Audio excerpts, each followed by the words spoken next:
Hi, everybody. Hello. Today we're reading on page 580 of Kabbalah for the Student, item 30. Okay. Should I read? No, 30? Not 26. 30. Yeah, we move forward. 26. Yeah, we did that. Yeah. We'll go over that today, though, again, as Because usual. it's written 26 in the chat. So. Oh, really? Yeah, it's like a message from the past. Ah. Yeah, it's like from last week. Very good. Okay. So, what's going on? Everything okay? You're going to start? Excellent. No. I want to do We're a not review. even close to starting. Okay. We have a long time. We okay. have So you're expecting me to say bigger something? if you had anything on your mind. No, it's great to be here. So far, last time we've talked about the 5 Parzufim of Ak, but then we'll explain about it. And let's get started, Maybe today we'll do like 20 items. 20? Yeah, lately we've been, how do you say, lagging, that you like... Falling behind? Yeah, not falling behind, but like dragging your feet, Yeah. Yeah, so maybe do a sprint today. Okay. Okay. Okay, that sounds pretty good. I have, in my notes, I have up to item 35, so we'll see how far we get. After that, we'll have to improvise. Okay, no problem. Because this material lends itself well to improvisation. Okay, so today, the main topic, we have two main topics today. One main topic is a concept called izdakhut. Oops. A good start. Izdakhut.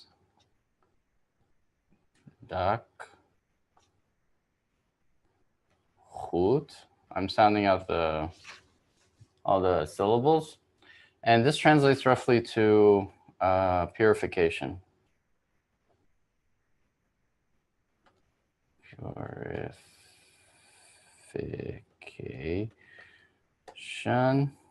Here I don't have to separate the syllables. You guys know that one.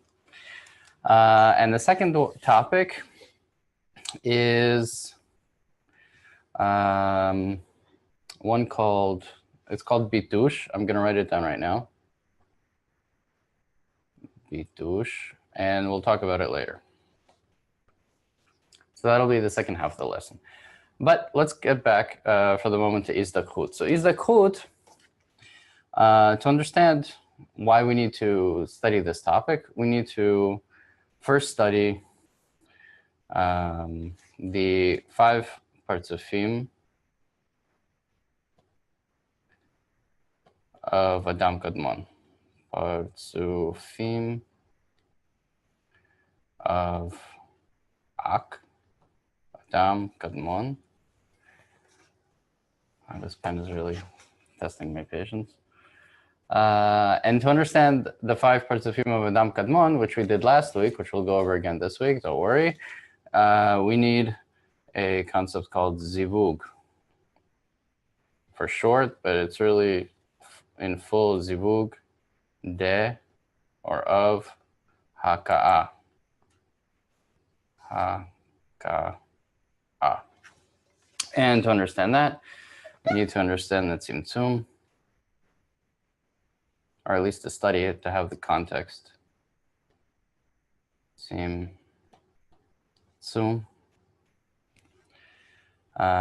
Here we're just calling, we only have one tzimtzum so far, so we'll just call it tzimtzum. To understand the tzimtzum, we need the 4 pchinot. Bechinot, or 4 phases. And to understand that, we need the goal. To understand the goal. And the goal, also known as keter, is the thought of creation, which is to delight the created being. So we'll start from there. So why is the goal of creation to delight the created being? Well, the Kabbalists, having attained the nature of the creator, attained him as entirely the force of bestowal, the desire to bestow. So the desire to bestow wants to, much like we want to receive, wishes entirely to bestow, to fill to give from itself. And our goal in this world is to make ourselves as similar as possible to that concept, quality, sensation. So that's the goal. So now let's talk about the four pchinot, or four phases of direct light. Let's see, new page. Okay, I'm gonna try to make it a little bit thinner. Maybe that'll work better. Goal is the thought of creation. Thought of creation. And the thought of creation is to delight the created being. You should be able to just rattle it off like that, just in the middle of the day if you're thinking about the meaning of life. Remember, the thought of creation is to delight the created being, and then from there, everything you can kind of start like remembering where you are and kind of loading the context and everything. So this we typically draw like this. This is light having kind of it itself kind of being the origin, not having any specific origin. Below that, we have the four phases. The four phases of the created being. And these four phases propagate down from the initial thought, driven by the initial thought, this desire being created and being developed by this force of creation. These four phases are known as Chokhmah. Besides just being numbered, we already know the lights that fill them. We have Chokhmah, Binah, Tiferet,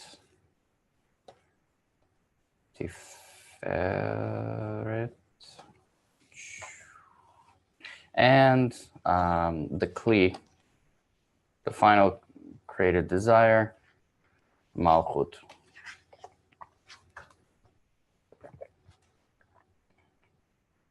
A lot of drawing today, as usual. Malchut. Okay, so in the four phases we have, after the four phases, Malchut erects a screen upon the Kli. If there are any questions, by the way, if any of this is new or confusing, please. No, there's one question which I'm trying to Google the other word. Is purification the same as sanctification? I'm not really sure what sanctification is either. Yeah, so that's what I was opening Google Translate. No, I mean, like, literally I know what it means. Sanctify is like Kadesh. Kadesh. Okay, Yeah. so Kadesh, it's a complicated word. Exactly. So, sanctification in the meaning of make something like holy. So in so in Kabbalah it refers to bringing something into bestow, because Kedusha, meaning sanctity in Hebrew, it means separated, or something that it's not like the rest of this corporal world.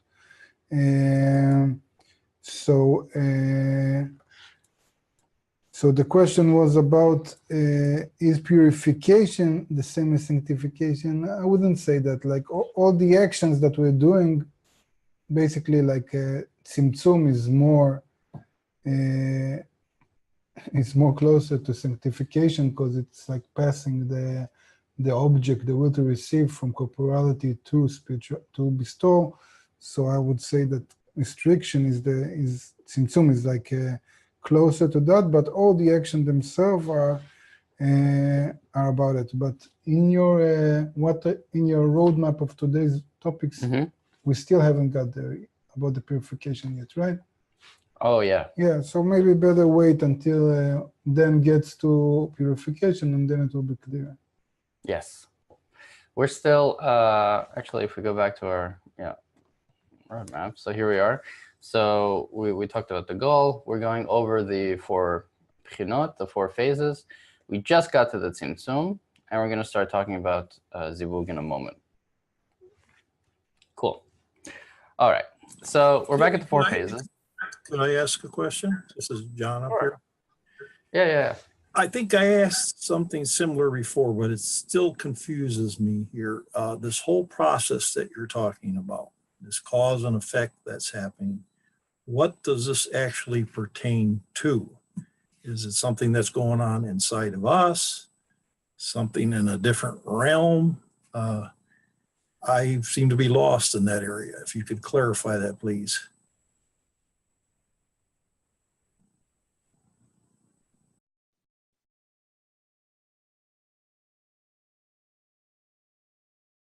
Primordial thing that ever came into existence, according to the way that the Kabbalists attained it.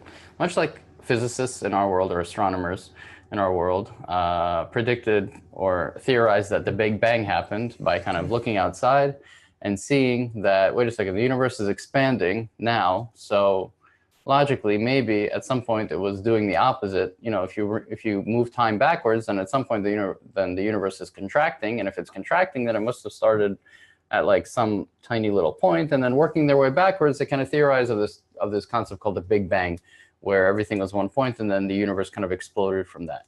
Do we know that it exists? No, not really, but that's kind of the attainment that we have in the corporeal world.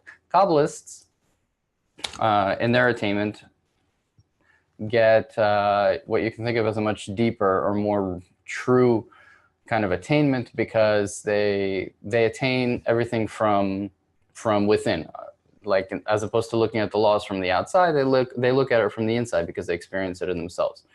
But whatever, we'll get to that personally, each of us. But what I'm saying is that so this is like winding back history. So if we wind back all of our kind of existence all the way back to the beginning, this is what we get. In the beginning, we get what's called the thought of creation, which is a point in time, if you can call it time, where nothing existed except a pure desire to bestow. And we call that desire to bestow the creator. And that desire to bestow created a desire to receive called the creature. Where does that happen? It's hard to say. Like if you're looking for an actual like spatial place, like to point your finger to where it happened here or happened here. That's hard to say, but the development. This is where I get stumped, because this is brought up in other recordings here. We come to the creature. All right. Is the creature us? Is the creature this ephemeral thing out in the middle of nowhere? That's where I'm stumped. What actually is the creature?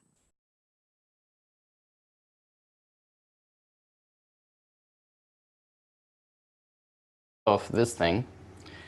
This is the where you can think of us as a part of this. Where this isn't us completely.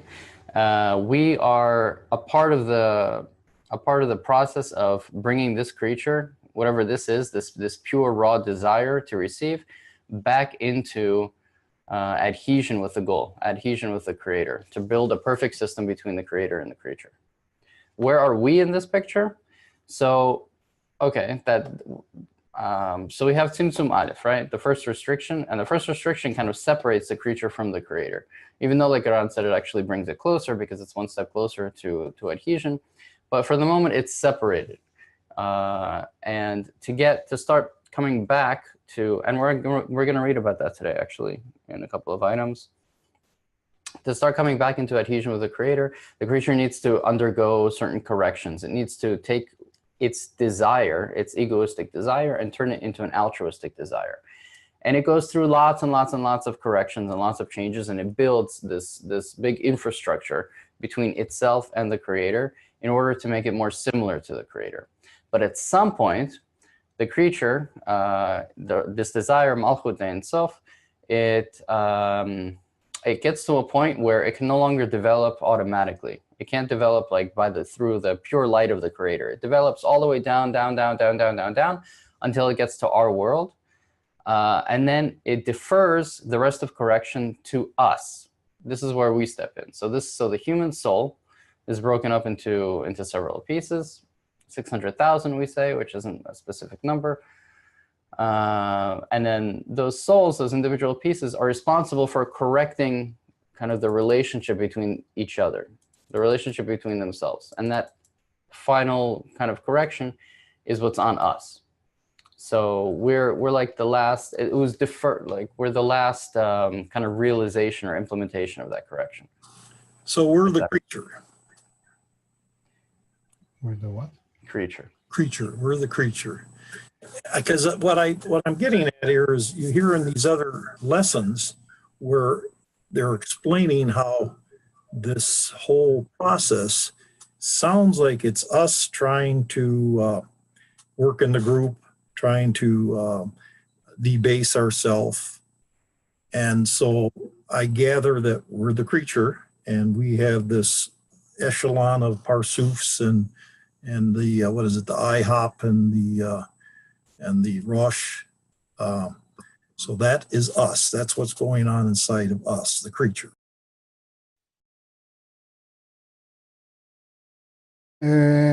We've been into this story. We've been into this story before.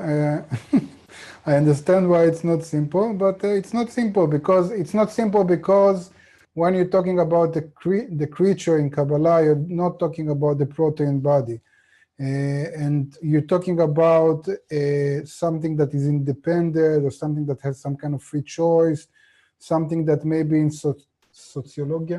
How do you say that? Sociology. Sociological. Yeah, it's like a question: who is an agent? Meaning, like somebody is acting in society. It's not simple. Also, in our world, when can we talk about John? When the seed enters the mother's womb? Probably not. After he's being born, it's a question. Some say that even abortion is death. Some say that until the baby is born, it's not really a baby, and that's only the corporal body. And when does it have its own personality? So we see that even in society, we have laws that look about somebody that is not yet 16 or 18 and somebody still incapable. So what I'm trying to say is that concepts like free choice, independence, and creature are fluid in a sense that they are changing.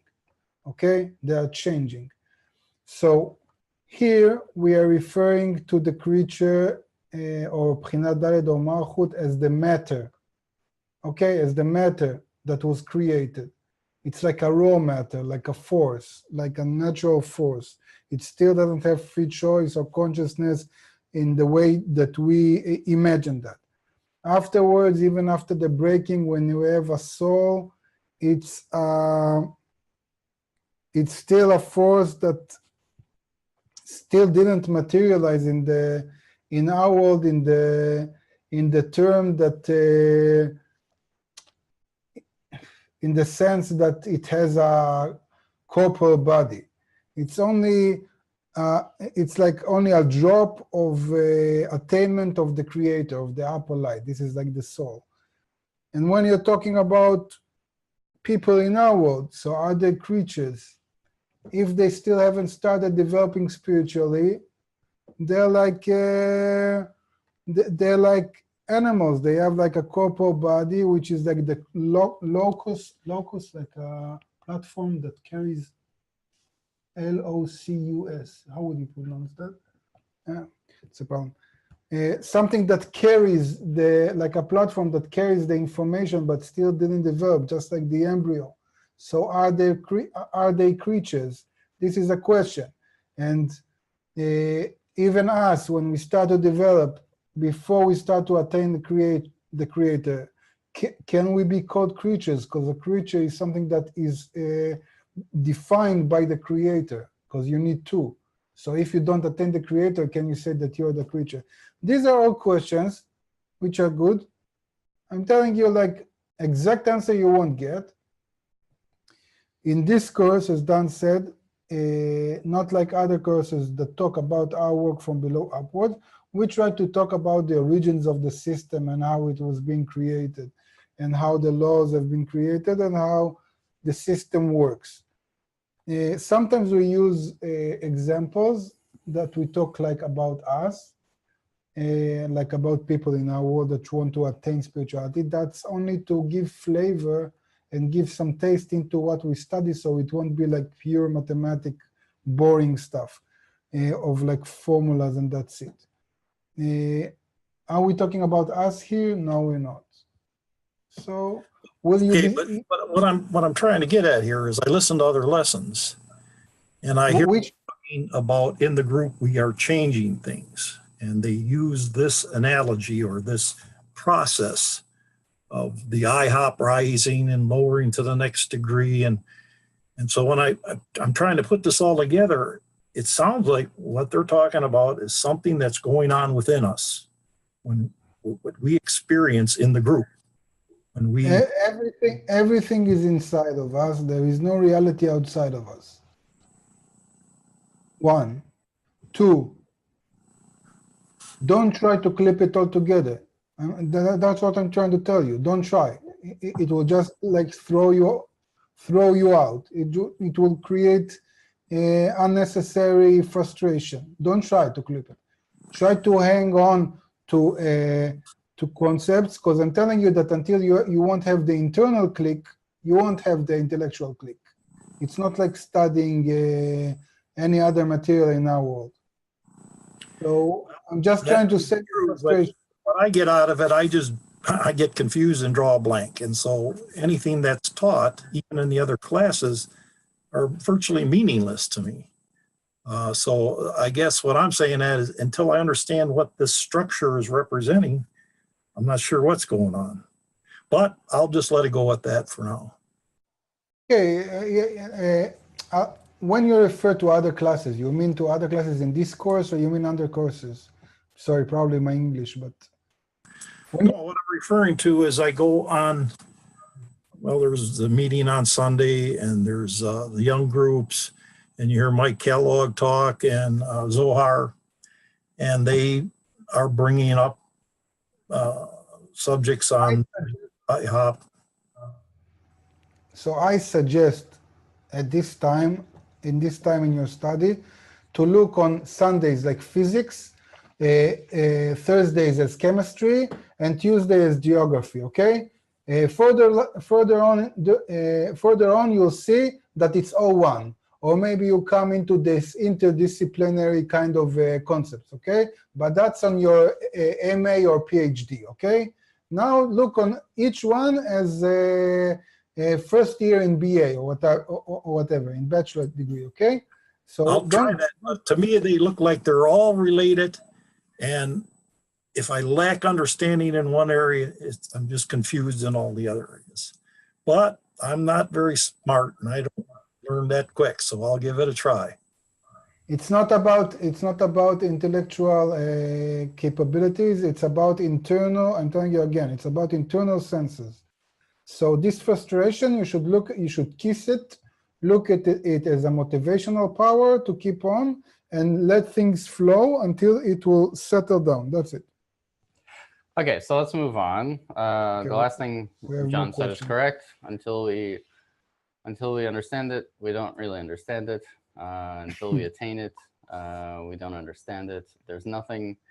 That's kind of the motivating factor. That's what's so exciting about studying this, is that what we're studying is theoretical, and through the rest of the work, through the rest of the group work, and the work with the Rav and the books and the group, we come to attain this. Okay, so it's like we do theory for a long time, theory, and then one day we can walk into the garage and start actually playing with the mechanics of this. When we start to, like, this is theory, but it's not meant for theory. This is meant for application.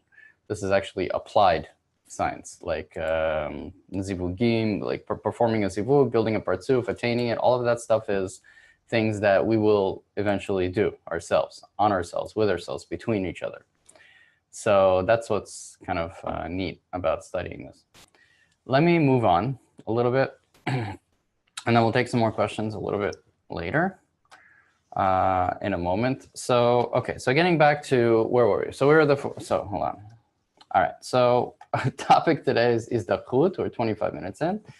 Still doing pretty well. We made it to the 4 phases of the direct light. We just started talking about the Tzimtzum, and Zivug Daka is next. So what happened here? So Malchut, in experiencing shame from being so opposite to the Creator and feeling the pure love of the Creator and not being able to return his love, or not feeling that same love inside itself, inside herself toward the Creator, Malchut performed a restriction called Tzimtzum Aleph, and the first restriction. And this restriction pushed all the light that Malchut had inside of her, outside of her. So the light is now left outside of the vessel and it surrounds the vessel. Okay, cool. Now what does it do next? So now the creature is sort of at an impasse with the Creator. This is going back to the example of the host and the guest, where the guest isn't eating, but the host is imploring the guest to eat, and they have a problem. So in order to please the guest, to please the host, eventually the guest realizes that it can receive in order to bestow. And it doesn't just receive into some one raw desire, it actually receives into each of its desires. As we learned a couple of weeks ago, Malchut actually has different kind of layers within herself. So Malchut has a Keter that clothes inside of her, and a Chokhmah, and a Bina, and a Tiferet, and Malchut kind of attains all of these separately. And it needs to kind of attribute all of these desires back to the Creator. So it's like, our canonical example with food, we have whatever, steak, fish, salad, a cup of tea, and so on. And those are all desires that are attained by Malchut, and Malchut needs to attribute all of them or ascribe all of them back to the Creator.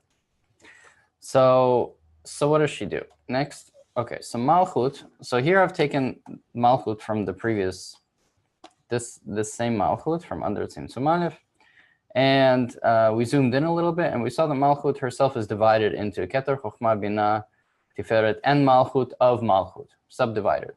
Same division, no problem. But now Malchut has erected a screen over every desire. Okay, and now it's going to get a little bit super easy to understand.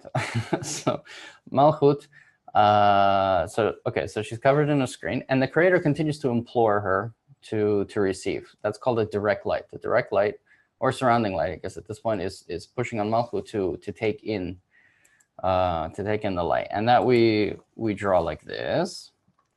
We draw again the direct light coming from the Creator, entering Malchut, and Malchut, having the screen, reflects this light.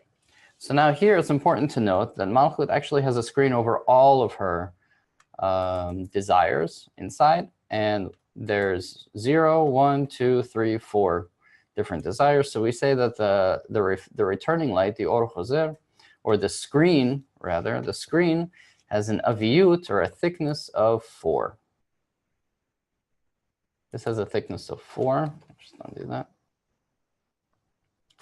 And having a thickness of 4, or an aviyut of 4, from now on, means that Malchut can actually absorb some light into each individual desire. How much light? Some light, not all of the light. And this is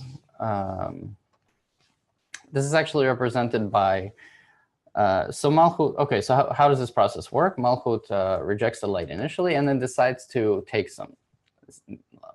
Seeing the cup of tea, Malchut says, okay, I can enjoy some of that tea, not all of it, but the amount that I can enjoy, I'm going to enjoy for the sake of the Creator, and the rest of it I won't touch. So I'm not going to drink the rest of it, or enjoy it the rest of the way. So I'm only going to enjoy it some of the way. Okay. Oh yeah, that's definitely visible. I wonder if I can make this bigger. I doubt it, but we'll see.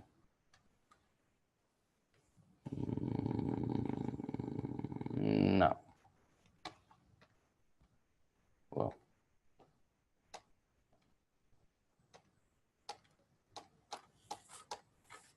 Okay, whatever. All right, so let's try this again. So I can only enjoy it some of the way. Yeah, you can see the arrow, it's like a little arrow, and doesn't go all the way to the bottom of Keter. And similarly with Chokhmah, I can only enjoy Chokhmah some of the way. and Bina a little bit, and Tiferet, and Malchut some of the way. What happens the rest of the way? The rest of the way, I don't enjoy it. That means that the bottom half, or some bottom portion of Keter, is left empty, and the top isn't. So we can even divide this a little bit like that. Okay, so that's a little more visible.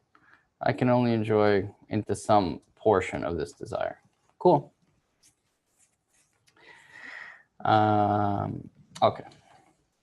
So this first, what's called a zivug, be'aka'ah, this whole process here of having direct light reflected back, clothed in returning light, and then light entering the vessel called the inner light. This first attempt at becoming similar to the Creator is the first partzuf of Adam Kadmon called Galgalta. Galgalta. Okay. Then what happens? Then, and we'll talk, and the topic of today's lesson is why this happens, but we'll talk about that in a moment. I'm going to copy this. See what happens there in a second. Then what happens is that the Kli loses the aviyut of Malchut. So what does that mean? It means that we still have Keter, and we still have Chokhmah, and Bina, and Tiferet, but we lose the Kli of Malchut. And it's said that we lose the screen on Malchut. So this is related to the screen. This is also all the screen. Kind of the thick black lines are the screen. So what does that mean? So we still have the same direct light. No problem. The Creator is unchanging. However, we can't clothe all of that light. So we say that the screen, because the screen has aviyut of level 3, then with lacking Malchut, we can't clothe the entire light. So the light only enters Keter, Chokhmah, Bina, and Tiferet. A little bit. Not all the way. As much as it can. It does its best. Similarly, we can continue and say that when the Kli loses the aviyut of Tiferet, then the light continues to shine, direct light, bounces off, is reflected, and the screen now only has a aviyut of 2, which looks like this: 0, 1, 2. And it allows, what am I doing wrong? Did I miss something? No. 1, 2. How did I do 4 here? I think you went for 5 and then for 4 and then 3.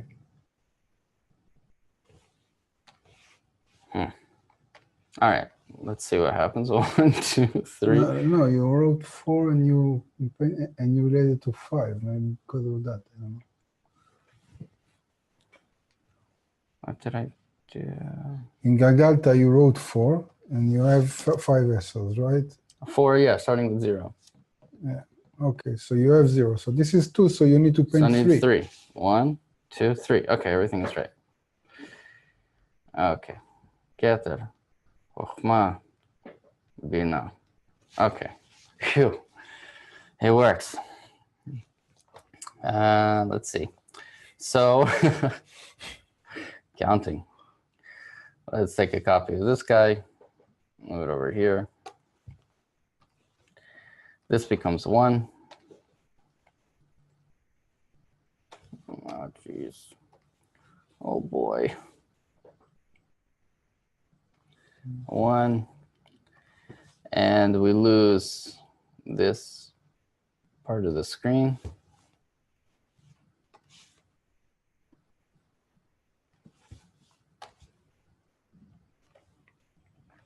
It's so much easier with pen and paper, or pencil and paper. And then similarly, let me just finish it. Copy. You know where this is going. Everybody can see the pattern here. Let's move this over. Oh, jeez.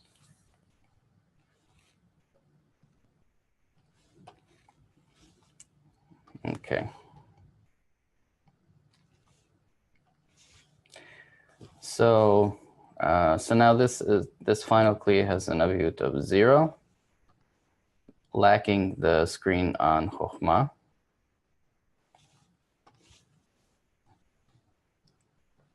There we go. Now let's label these guys. So this is Galgalta.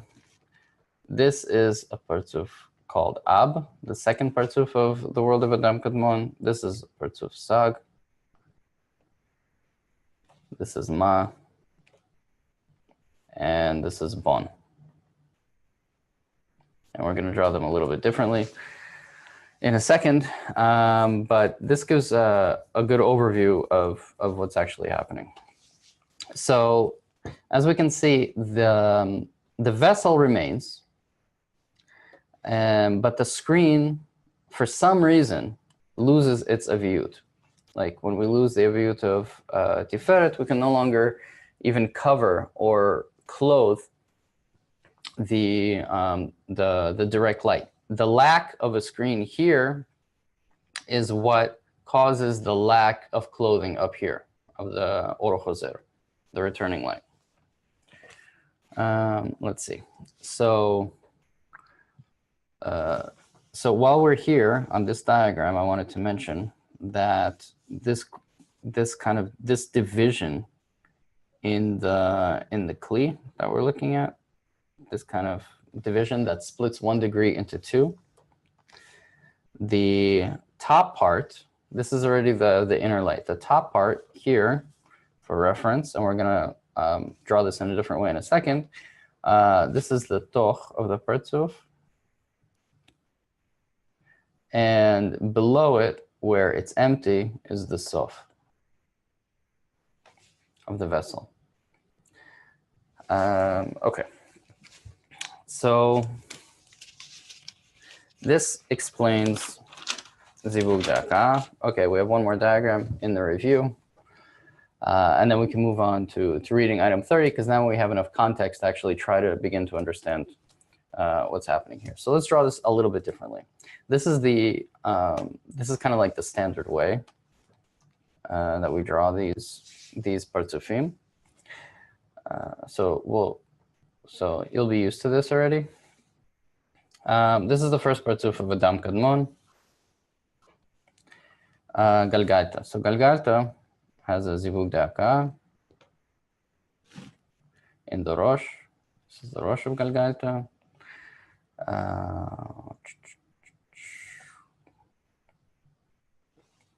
The light enters down into what we just saw, the toch. The light doesn't enter the sof. At the bottom, we have the siyum of a partzuf. In the middle, we have the tabur that separates the toch from the sof. And the screen is standing in the peh. And this is the rosh. And this is Galgalta. Let's move all of this down.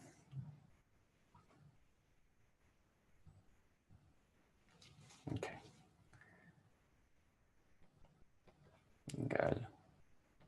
Galgalta.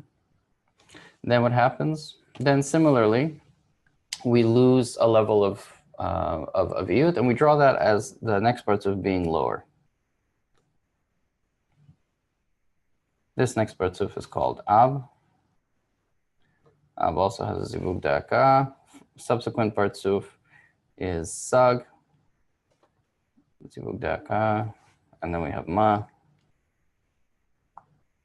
and Bon.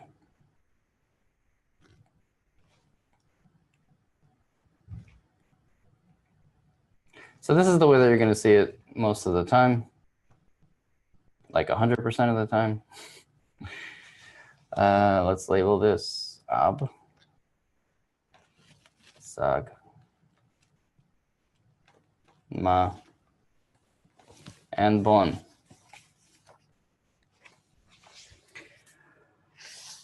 And this is the world of Adam Kadmon.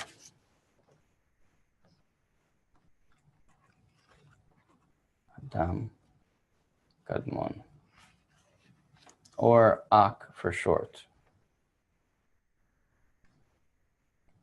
That's why we call it Ak.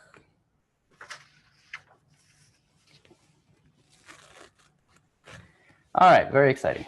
So that was our review. Now, the question is, this is the main question of today's lesson, is why does the aviyut decrease in each degree? Here we see that the level of the screen drops lower and lower, but we know now that this level, this kind of like the y-axis here, actually represents a drop in aviyut, or a drop in height of the parzuf, which is represented in this way, separately, where we see that the individual vessels start to lose screens on top of each other. So the question is, why does that happen? Why? And for that, we have item 30 on page 580. Okay. The הזדככות of the masach to the atzilut of the parzuf. 30. To understand the issue of the descent of the degrees by 5 levels, one below the other, explained above concerning the 5 parzufim of Ak, as well as in all the degrees appearing in the 5 parzufim of each word of the 4 words Abiyah, Atzilut, Bria, Yetzirah, Asiyah, through Malchut of Asiyah, we must thoroughly understand the issue of the Izdachechut, purification, of the Masach de Guf, implemented in each of the parzufim of Ak, the word of Nikudim, and the word of Tikkun, correction. Okay, so one note about kind of the first line there. To understand the issue of the concatenation of the degrees by 5 levels, one below the other, another way to look at this whole construct is we see them kind of expanding out to the side, which is one view of it. You know, like like if you're drafting something, you know, if you're drafting an object, you have like the top view, the side view, the left, the other side view, and so on. So here, it's a similar concept. We have different diagrams for representing different aspects of the development of the creature. But it's important to note that all of these diagrams should be translated internally into internal emotions. It's a feeling. This isn't a schematic in any way. This takes a really long time to remember because you start thinking about it schematically, and it leads to a lot of confusion. But if you start thinking about it emotionally and trying to actually feel what's happening here and translate all of these lines into feelings, then you end up in a much better situation, as long as you follow the text. Just to add, for John, don't try to take it literally into your feelings, because again, your own perception of reality now, you try to like understand this in your internal algorithm that looks on reality or as on yourself as something that exists in space and want to observe and to understand for yourself. This is because you have this illusion of this corporal body, and you have this illusion like you have some kind of property, like intellectual property or something of your own or emotions of your own. Later on, you'll find out that there is no self in the sense that you occupy anything in space. You are like a point, and everything relates just to the general system. And everything that exists here, every state is like an action. I don't want to add more information because it will confuse you at this state, but try to understand that everything that is talking here is about spiritual objects that relate to a system that we don't see or feel, although it exists now, because we aim to feel it and sense it and grab it in a very corrupted way. So we're like blind people trying to understand colors, and we interpret colors according to our sensation. And that's why we have a very wrong picture. And that's why I tried to tell you that confusion is good, because this frustration will push you out and make you understand that you cannot, in your current state, grab it if you won't go through an internal change. And this is already a prayer for internal change. Yeah, that's a very good way to put it. So 31. moving back to, no, I just wanted to. We're on page 580. 580, we just read item 30. And there's another view of these Partsufim as 5 levels, one below the other. So here we have them kind of coming out sideways. But another way that we draw them is from top down, with all the Partsufim as one below the other. So here, if we have the world of Adam Kadmon, in Adam Kadmon, we have Galgalta, Ab, Sag, Ma, and Bon. This isn't to scale, but you can also draw it this way. And below Adam Kadmon, we have the worlds Atzilut, Bria, Yetzirah, and Asiya. So you're also going to see it drawn like this, where it's directly from above downwards. And this illustrates a different kind of aspect of this whole development. Okay. Okay, and you have also in the Ilan, which is like the drawings in the end of this essay, you have it drawn in a different way. These are just drawing. They come to try to give some kind of visual abstract sense of what it is, but it's like I'll come to each one of you and I'll tell him, draw yourself on a page. So everyone will draw something else. Somebody will relate to his corporal body, so he will draw his body, and someone else maybe to the perception and draw a box with 5 senses, and somebody else maybe do just a smiley that represent the feelings. So it's just a representation of different representations of a certain state. Okay, item 31. The thing is that there is no Partsuf for any degree at all that does not contain 2 lights called Or Mekif and Or Pnimi. And we shall explain them in Adam Kadmon. The Or Mekif of the first Partsuf of Ak is the light of Ein Sof, which fills the whole reality, following Tzimtzum Aleph and the Masach that has been erected in Malchut. There was a Zivug De'akar from the light of Ein Sof on that Masach. And using the Or Chozer that the Masach raised, it redrew the upper light to the restricted world in the form of 10 Sfirot of Rosh and 10 Sfirot of Guf. Yet, this extension from Ein Sof in Partsuf Ak does not fill the whole of reality, as prior to the Tzimtzum. Rather, it is discerned with the Rosh and the Sof. From above downwards, its light stops at the point of this world, which is the concluding Malchut, as in the verse, and his features stand upon the Mount of Olives. And from within outwards, from 4 as there are 10 Sfirot Kachab Tum from above downwards, and Malchut concludes the Ak from below, there are 10 Sfirot Kachab Tum from within outwards, called Mocha, Atzamot, Gidin, Basar, and Or. The Or is Malchut, which ends the Partsuf from the outside. In that respect, Partsuf Ak is considered a mere thin line compared to Ein Sof, which fills the whole of reality. This is so because Partsuf Or ends it and limits it from all sides, from the outside.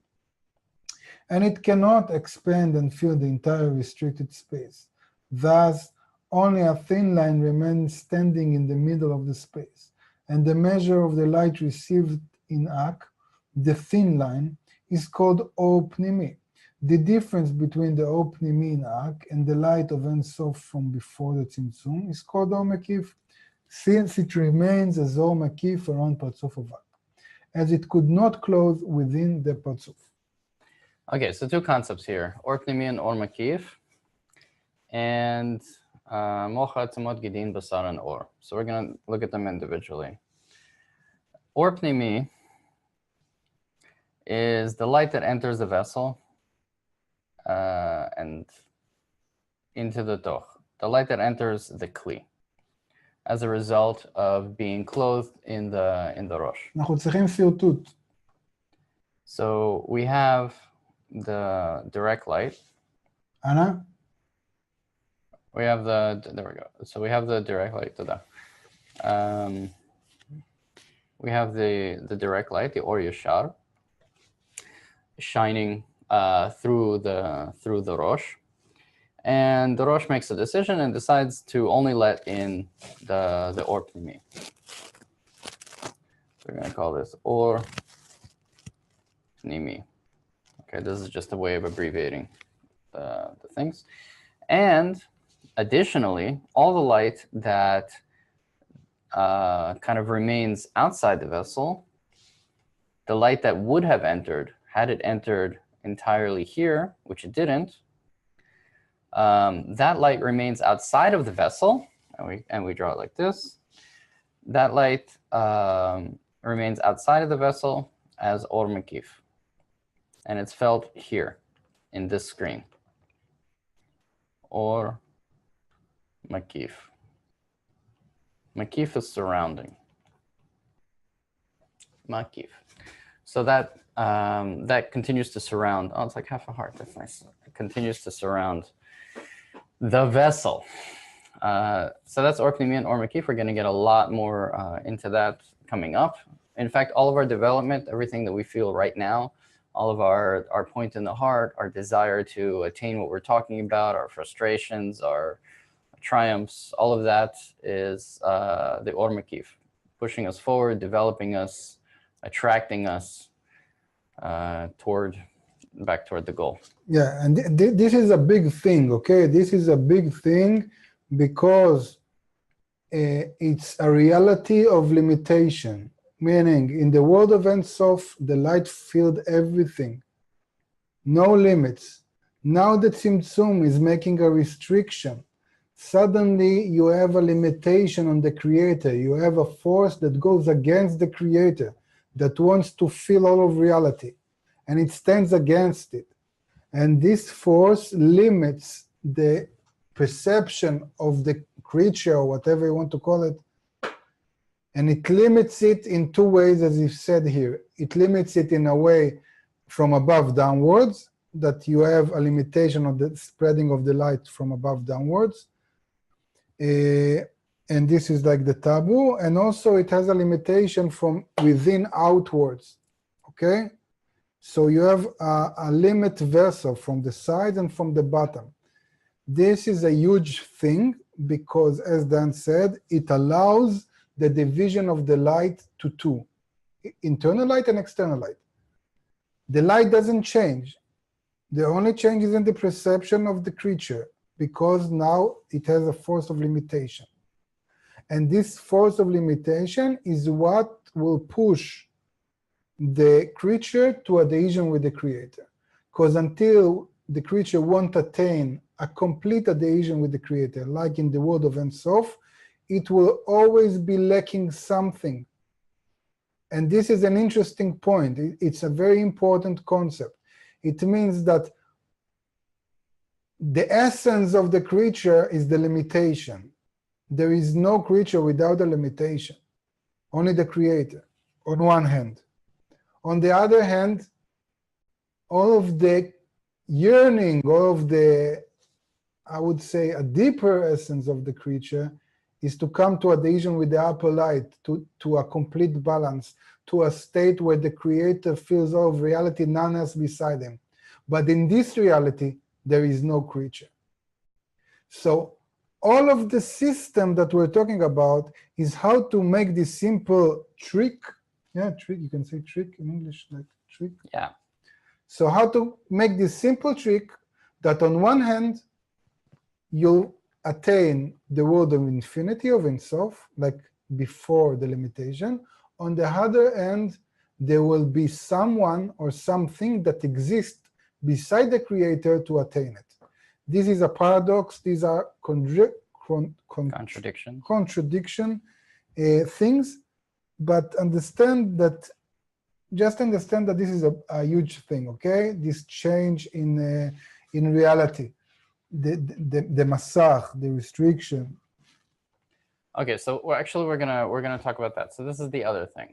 I'm gonna read the second bullet in item 31 again. And from within outward, so from the top of page 581, yet this extension from Ein Sof in Partzuf Ak does not fill the whole of reality as prior to the Tzimtzum. Rather, it is discerned with the Rosh and Sof. From above downwards, that's the first bullet. Second bullet is, and from within outwards. For there are 10 Sfirot Kachabtum from above downwards, and Malchut concludes Ak from below. There are 10 Sfirot Kachabtum from within outwards. So these are 4 or 5 new terms that we're going to look at right now. So a different way to look at this whole diagram is the creation of the circles, the circle kilim, the kilim di gulim, as they're called, and so this is Malchut Ein Sof, all of this together, and Malchut Ein Sof has a screen around her, just like we have screens. This is just another view of this same picture of the circle over here. And when we say that it lets in a thin line, that looks something like this. So we have Zivug Daka on the screen from outside, from Ein Sof, from the Or Makif, and the screen reflects it and lets in a very tiny thin line. This is the Or Pnimi.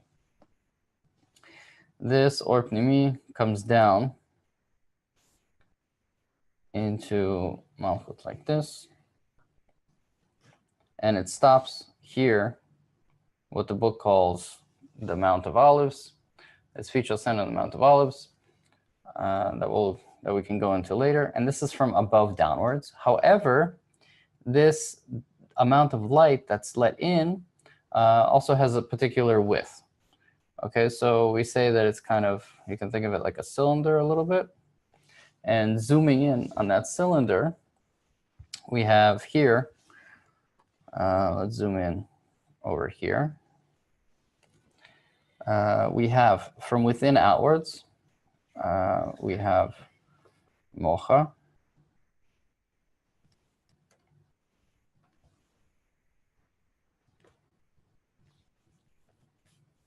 Mocha. Atzamot. We'll translate these in a second just so you remember them. Atzamot. Gidin. Gidin. Basar. And Or. Whoops, there we go. Or. So here we actually spell Or in English just O-R to differentiate it from O-H-R, which is the light. In Hebrew, they're spelled, they use different letters. The light Or uses Aleph, and this Or uses Ayin, which are 2 different letters. And there are some people that can pronounce the difference really well.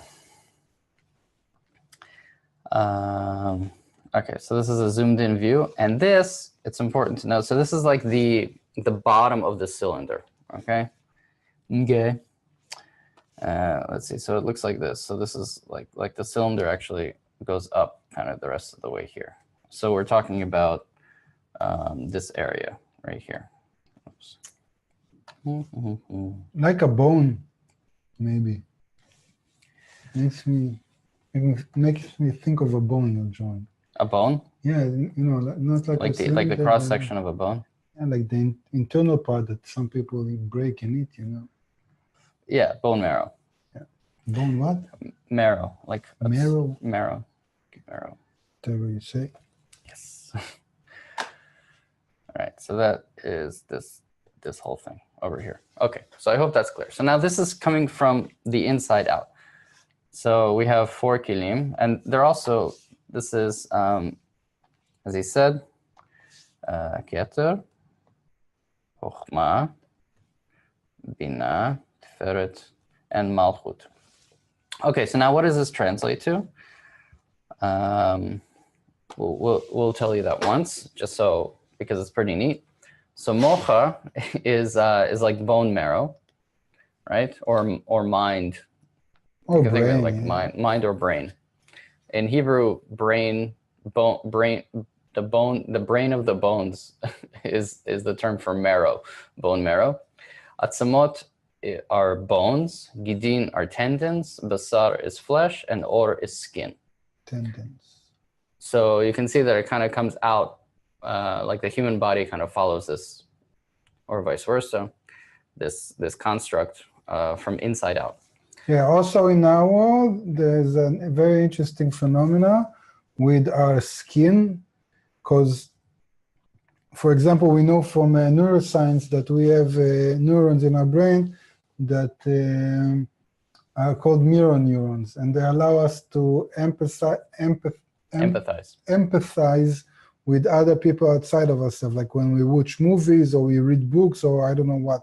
So we are capable of coming to a sensation that something that happens to someone outside of ourselves creates physical emotions that are like it happened to ourselves. And the question is, how does our brain knows where do we end? Meaning that what happens to the other is not what happens to me, even if I empathize with him completely on a even on a physical level. So we know today that we have certain sensors in our skin that all the time constantly transmit to our brain, this is where you end. Because if we would lose that sensation, we would feel that we're like endless, even in a psychological kind of corporal perception. So it comes from here. Okay. I see Bo is asking, can you repeat those meanings again? Yeah. Yes. Mocha is brain, samot is bones, gidin are tendons, basar is flesh, and or is skin. And the skin, I think in the next one it says, or even that one, the or is malchut, which ends the partuf from the outside. So the skin, in this case, the or kind of holds the partuf from the outside. Again, we need to emphasize that this is not related at all to corporeality or biology or anatomy or anything like that. We say that the human body is the result of this construct, as we see in this world, but it has nothing to do with the actual protein body that we're in. The main point is that the force of limitation of the upper light is the boundaries of the creature. Okay, if there would be no boundaries, there would be no sense of self or of something that is somehow limited in that space. I don't know even to call it space. It's not even space. But try to internalize how limitation is the important thing. Without limitation, you wouldn't sense yourself. It's also in our world. If you grow up a kid, you raise a kid without limitation, without boundaries, he will be very depressed. He won't have a sense of self or orientation or meaning or anything, because he'll be like, you need to, everything, anyway, everything should have limitation, okay? Without limitation, there is no self or there is no a sense of self. Okay, let me move on. Yeah. So the, without taking away from the importance of what was just said, we have the inner light, the or pnimi, comes in and only fills this guy. Okay, this is not the scale. This is one, I don't know, one infinitesimally small part of the actual light. The remaining light remains outside of the vessel as or makif. Okay, so the rest of this stuff, kind of the rest of the vessel which is not filled, continues to shine into the vessel and is or makif. It's felt kind of as a giant emptiness. It's a question of whether this light is actually inside the vessel or outside the vessel, but it's felt as emptiness by the vessel. So we're just going to draw it like this for the moment. It's one tiny slice of the light that was left in. You can also say that this light is outside of the vessel, that it's kind of encircling or surrounding the vessel. But either way, there's a giant pressure felt right here in the Kli between the two lights. And we're going to get to that right now. We have questions. Linda's asking, are those the literal meanings or is it metaphoric? She refers to the names. We also have another question about the names. Are those, in Hebrew, those are the literal meanings of those words, yeah. Okay, and the men 3 lane, or I don't know what's the name, is asking, or she's asking, marrow, brain, bone, tendon, nerve, skin, or malchut. It's not nerve, it's flesh, basar. Tendon, that's the word for Gidim? Mm-hmm. Okay, Right. so you have marrow, bone, marrow, brain, bone, tendon, flesh, and skin, which refers to the sphirot. So the brain is like Keter, bone is like Chokhmah, tendon like Binah, and nerve, and it's not nerve, it's flesh, is like Zeranpin, and skin is like Malchut. Later on, you'll see why in Kabbalah everything is related in the sense that if you have a certain channel or flavor or color, it's all the same. So, for example, just like Binah, in Hebrew, Binah is from the word idbonenut. How would you translate idbonenut? Perception? Observation. Observation. So it refers to the ability to take all the parts and connect them to something which is one. This is Binah. It's the power of bestow. That's why also here it's like tendon, because they are like connecting the whole parts, holding them together. Chokhmah is the light of life. It's the essence of the pleasure of the creature, and that's why it's also bones, which is like the structure. So everything is related in the end, but I wouldn't go there, just stick to understanding it as it is, the names, the concepts now. Don't try to, like John said, clip it on all, clip is the word he's used, like make it clip, make it click, I don't know. Click, yeah. Okay. So don't try to grasp it all and connect it all at this stage. So I redrew this. I didn't like the way that it looked. So I redrew, the Or Makif is on the outside. It's mostly represented that way. The inside, it's important to emphasize, this is why I moved it out, is that this is empty. This is empty. The creature feels this is entirely empty, and that's kind of highlighted by the fact that the light remains outside. Let's read item 32. Okay. We can move forward. We have like 10 minutes, but we don't have any more diagrams. 32. This truly clarifies the meaning of the Or Makif of Ak, whose immensity is immeasurable. Yet this does not mean that Ein Sof, which fills the whole of reality, is in itself considered the Or Makif of Ak. Rather, it means that Azivug de Akar was made on the Malchut of the Rosh of Ak, that Ein Sof struck the Masach position there. In other words, it wished to dress in Pchinat Daled de Ak, as prior to the Tzimtzum. But the Masach, in Malchut the Rosh, Ak, struck it. This means that it detained it from spreading in Pchinat Daled and repelled it. This Or Choser that emerged from the pushing of the light back became kelim for clothing the upper light as well.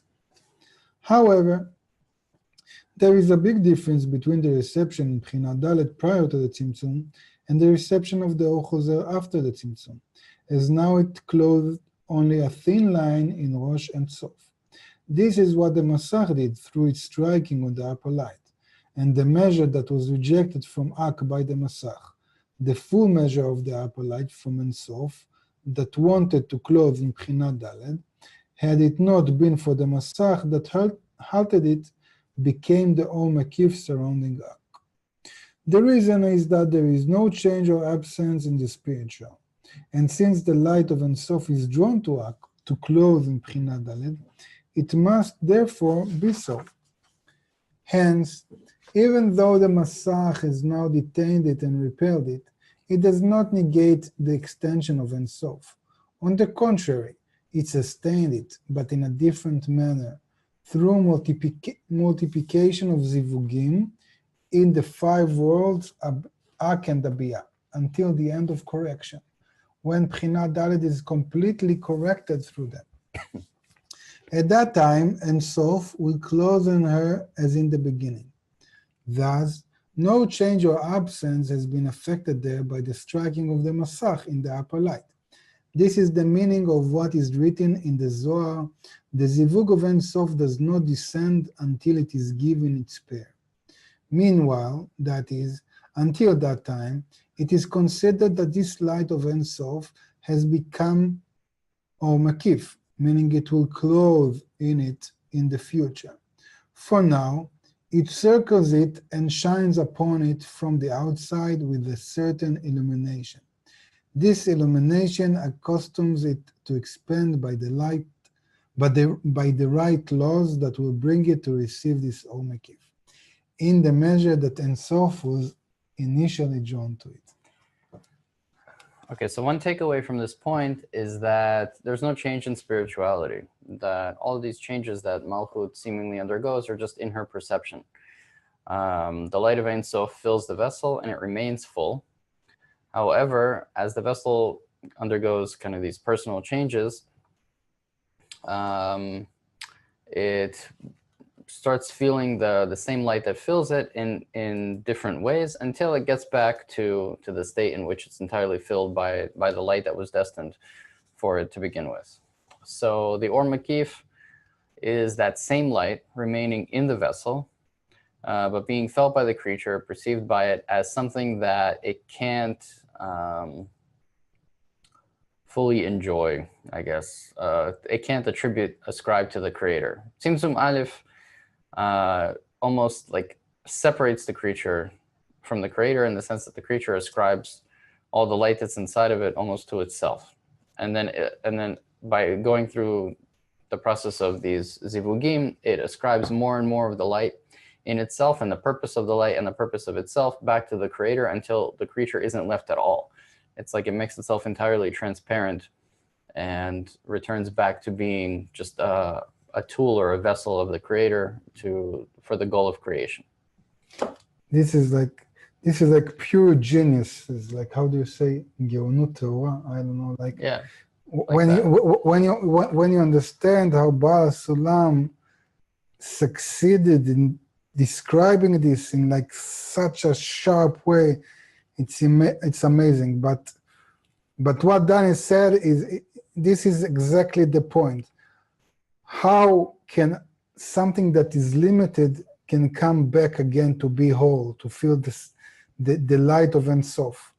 So this limitation that we talked about from above downwards and from within outwards actually divides the whole vessel, the whole of reality, into concept of space and time.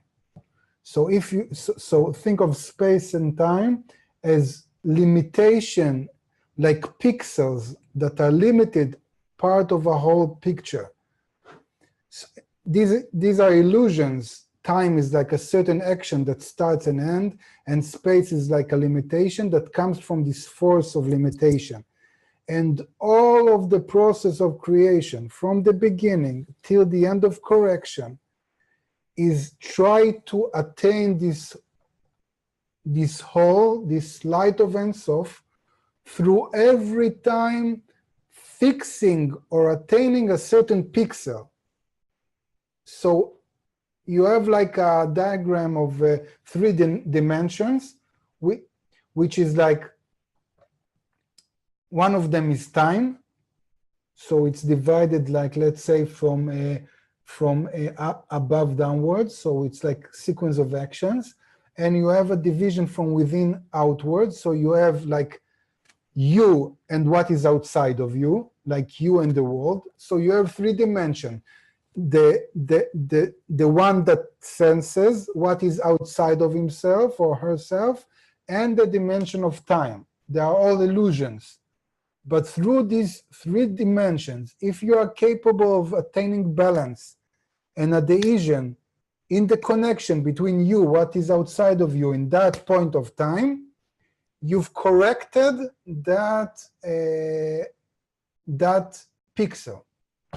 And through this sequence of pixels that is being corrected by all of Kabbalists during all of the time, or you can say in the end by all of humanity, through all of this process, this is how a limited creature attains the level of the creator. This is like what he writes here. It's like pure geniuses. It's like to be able to explain this concept of creation in such a sharp way. This is like, it leaves you speechless. Okay, that's it about that. You can think of correcting this, like all these dimensions, as like as a film strip, as a movie strip, and we need to correct every frame of the movie. And then at the end, the entire film is like this perfect representation. Like it even holds a dimension of time inside of it.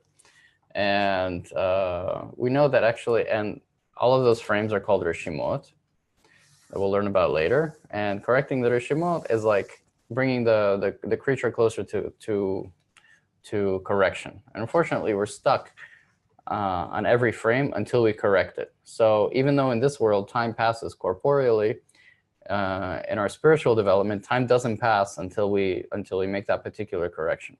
And there's more and more and more pressure every time to come back and to finally make that correction and then move on to the next frame. Maybe now, referring to what John talked about in the beginning of the lesson, you start to understand why our perception is so corrupted. Because we, in our perception, set ourselves in the center of reality, ourselves as the reason, as the goal, feeling ourselves. We sense that everything comes from ourselves. I feel, I sense, I understand, me.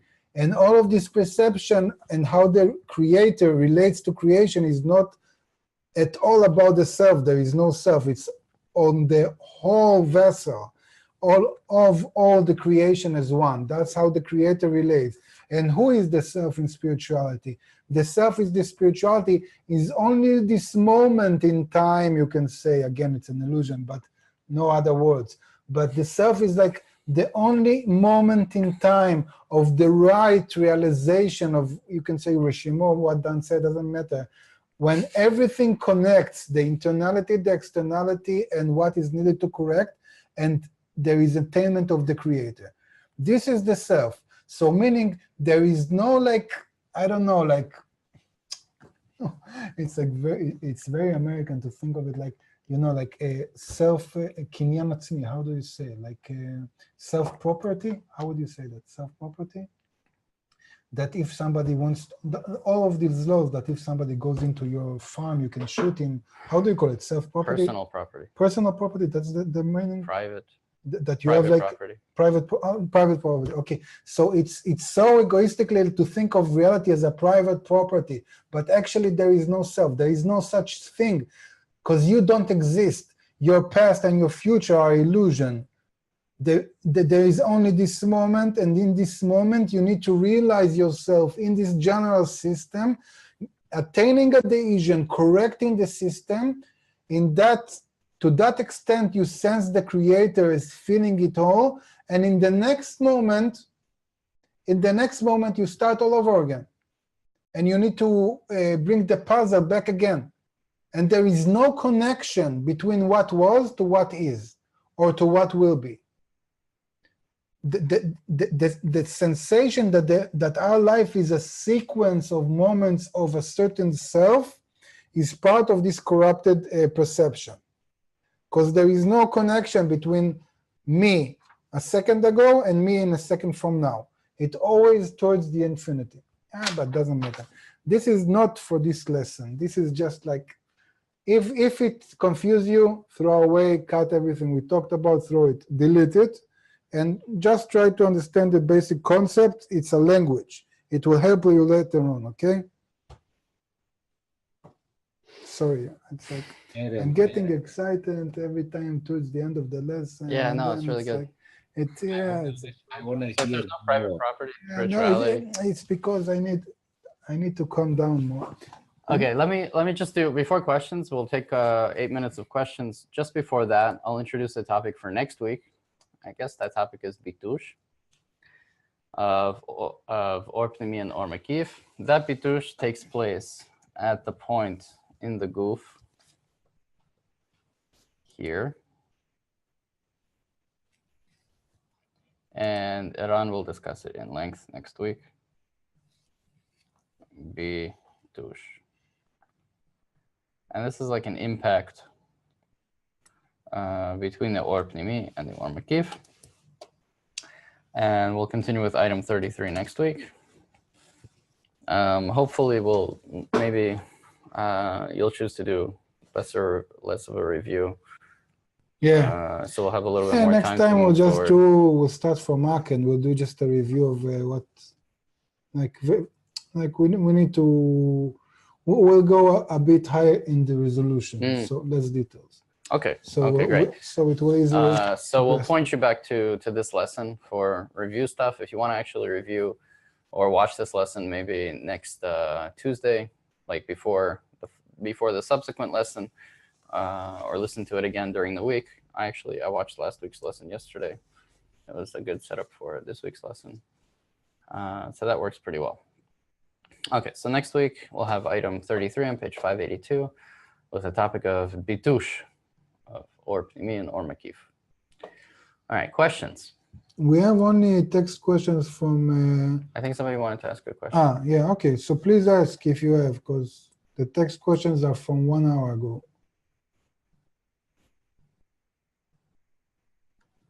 Do we have questions? Yes, Aaron and Ben. Can you hear me? Yes. I just want to say I enjoy the class a lot, and please don't stop what you start. I really like it and I enjoy it. So I don't know. So don't give me that blah, blah, blah. I really, really like it. And I am sure a lot of other ones like it. So please don't stop. And great job. I really enjoy it. Thank you a lot.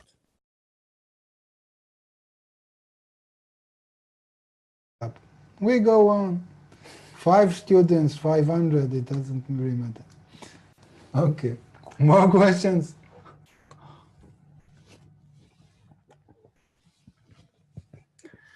No. So we have questions about the creation. You want to take them? Yeah. Okay. Okay.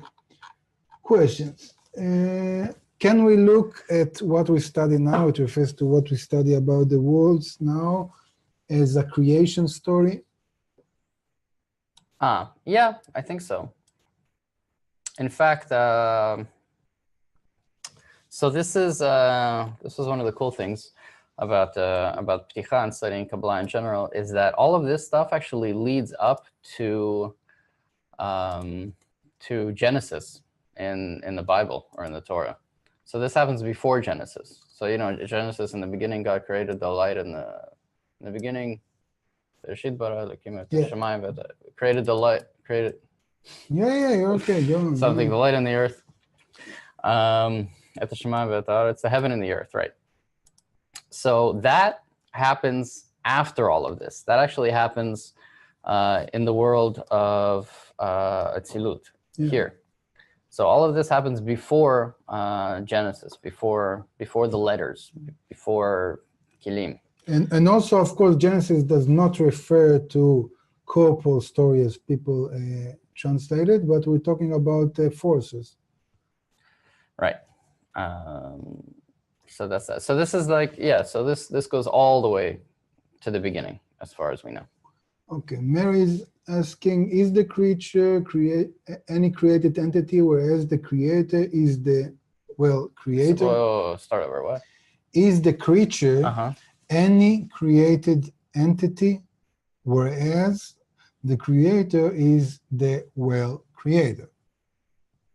Like, Does the creature refer to any created entity?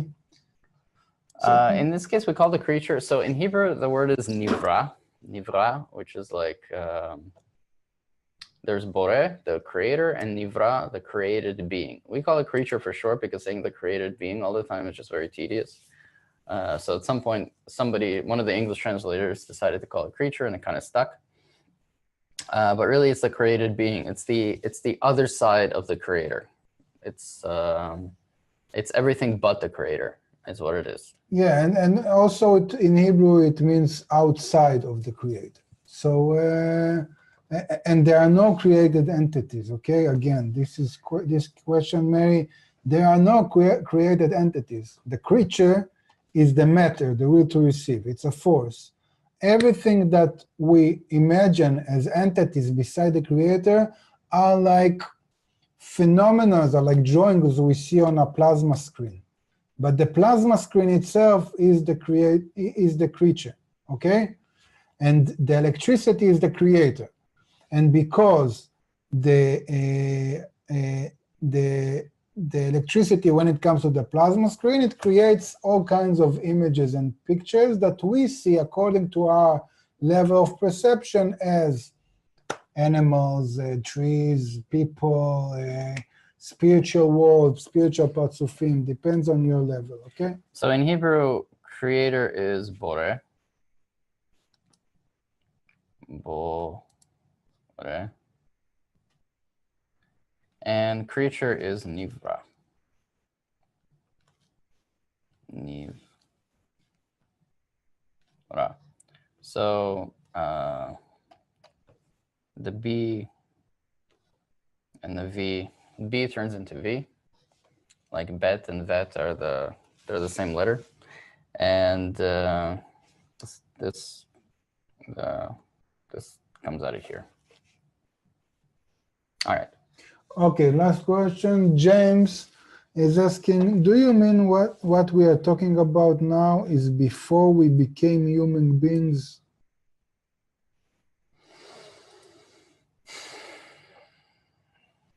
This is a really difficult question to answer because the whole notion of time is kind of weird. Human beings, in the sense of like, evolved from common ancestor of monkeys, or how like the evolution from the Big Bang all the way to like a protein human body. You know what? Actually, we can say that this process that we're talking about here is the cause of that. And we and human beings in general, as we perceive them in this world, are the effect. Like we said in the beginning of the lesson, we in general, like humans, people, as we perceive ourselves, are there to kind of to finish the correction. All of correction was done as much as possible and deferred to the last moment, which is now us, to connect among each other, among ourselves, and to start climbing back up this ladder. Yeah, we are way before any corporal reality. Before, meaning that there's a lot of things that happen. Yeah. like in the sequence of cause and effect, we are like in stage 5, and let's say corporal reality is somewhere on level 100. I don't know. Yeah, whatever that means. Announcements. Coming up on Thursday, graduate class with the mic. Don't forget to check your forums and the Grad E archive. And our Kabbalah annual retreat, October 5th to 7th. Go to retreat.kabbalah.info and register. All the information is on the Grad Environment site. Don't miss this opportunity and take advantage of the early bird rate. If you have any comments, questions, or problems of any type, please send an email to kabbalah@kabbalah.info. I think I'm doing it pretty cool. Yeah, that was great. Yeah, I think that was very clear. I think we can record ourselves with some music and then you get we should do the music like in the radio. We don't really bring clips to the lesson, I was thinking. Yeah, when we did the first Pticha semester, we had a lot of clips. We were investing. We brought quotes from other places. Now we're just telling you this will to receive. Okay. And So it's halfway through the daily lesson right now. If you want to switch over to Kab.tv, then yesterday there was a great task lesson, the study of the 10 Sefirot, which this course is preparing us for. Maybe it's going on right now. And if you tune into that, it's going to sound, a lot of it will sound very, very foreign. But some of it, actually, you'll start to notice that maybe a little bit you start to understand. You start to get some of these concepts, and it starts to sink in a little bit, which is really fun. So Yeah. that's it. We're going to head upstairs. And John, just take it easy. Go with the flow. It's okay. Don't struggle it too much. It's like in our life, when we look back on our life and we think, oh, we've tried so hard, sometimes we were so occupied, and it was like, well, just like, and you need to get to the age of 40 and sometimes 60, 80 to let go a bit, relax, and go with the flow, okay? So don't give yourself too much credit if you understand or not. You just need some patience, let it flow over you like a river, everything will come into place, okay? That's it for us. We'll see you next week. Bye, everybody. Thanks.